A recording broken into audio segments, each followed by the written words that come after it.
मेधा पाटकर यांचे उपोषण थांबवण्यासाठी न्याय मागण्यासाठी ठाणे जिल्हाधिकारी कार्यालय समोर निदर्शने। 18 जून नर्मदा बचाव आंदोलनाच्या वतीने नर्मदा खोऱ्यात बेमुदत आंदोलन पुन्हा सुरू झाले आहे। आंदोलनाच्या नेत्या मेधाताई पाटकर यांनी आपल्या सहकाऱ्यांसह 15 जून 2024 पासून बेमुदत उपोषण सुरू केले आहे।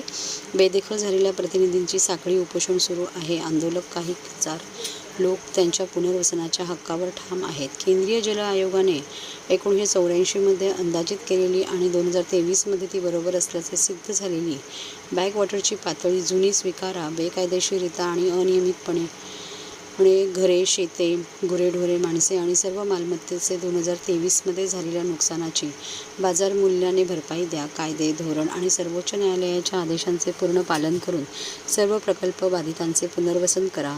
रिक्त पदांवर पुनर्वसन अधिकारी आणि तक्रार निवारण प्राधिकरण मध्य प्रदेशाच्या माननीय सदस्यांची लवकरात लवकर नियुक्ती करा। वरील कामे पूर्ण होईपर्यंत सरदार सरोवराची पाण्याची पातळी 122 मीटर क्रेस्ट लेवल राखा। 17 मीटरचे दरवाजे उघडे ठेवा। वरील मागण्या घेऊन आज ठाणे जिल्हाधिकारी कार्यालयासमोर निदर्शने करण्यात आली। यावेळी जगदीश खैरालिया, राष्ट्रीय सरचिटणीस जनता संघ, डॉ. संजय मंगला गोपाळ, राष्ट्रीय समन्वयक, जन आंदोलनाचा राष्ट्रीय समन्वय राजेंद्र चव्हाण, ठाणे लोकसभा समन्वयक, भारत जोडो अभियान नरेश भागवाने, महासचिव बहुजन विकास संघ लीलेश्वर बनसोडे, निमंत्रक कामगार कर्मचारी संयुक्त कृती समिती निर्मला पवार, भारतीय महिला फेडरेशन सुब्रतो भट्टाचार्य, स्वराज्य अभियान ठाणे हर्षलता कदम, अध्यक्ष समता विचार प्रसारक संस्था नितीन देशपांडे, उपाध्यक्ष धर्मराज्य पक्ष या संस्था संघटना सहभागी झाले होते।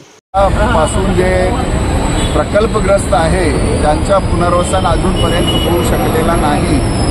गेले 41 वर्ष नर्मदा बचाव माध्यमातून मेधाताई पाटकर देत आहे।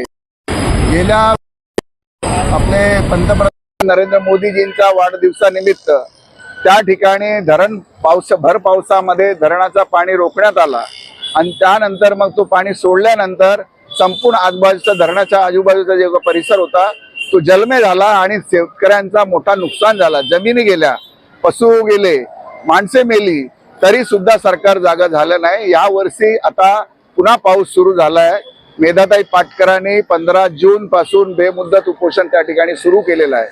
त्यांचं म्हणणं आहे की धरणाची जी उंची आहे ती 122 मीटरच्या वरती घेऊन जाऊ नये, ती तिथे रोखण्यात यावी। तसेच ज्यांचे पुनर्वसन, ज्यांचं नुकसान झालेलं आहे, ज्यांच्या जमिनी गेलेल्या आहेत, घर गेलेले आहेत, त्यांच्या कायमस्वरूपी पुनर्वसन करण्यात यावं लवकरात लवकर। आणि त्या विभागामध्ये जे ज्या कारणासाठी ते धरण बांधण्यात आलं त्या कच्छेचा किंवा ज्यांच्या दुर्गम भागामध्ये पाण्याची एक थेंब सुद्धा जाऊ शकलेली नाही, तर याचा गोष्टींचा निषेध करण्यासाठी मेधाताई तिथे उपोषणाला बसलेल्या आहेत। आणि त्यासाठी आम्ही त्या आंदोलनाला पाठिंबा देण्याची ठाण्यातील विविध संस्थांचे प्रतिनिधी या ठिकाणी जमलेले आहेत। आणि त्यांनी माननीय मुख्यमंत्री एकनाथ शिंदेजी महाराष्ट्राचे त्यांच्याशी विनंती आम्ही करतोय या आंदोलना माध्यमातून की महाराष्ट्राची जी लाडकी लेक आहे मेधाताई पाटकर, इमानदार नेता, त्यांचा जीव वाचवण्याची जबाबदारी महाराष्ट्र शासनाची आहे। त्यांनी ज्या नर्मदा अथॉरिटी आहे त्याच्यावर दबाव टाकून त्यांचे प्रश्न लवकरात लवकर सोडवण्यासाठी दबाव आणावा, त्यासाठी आम्ही या ठिकाणी निदर्शने करत आहोत।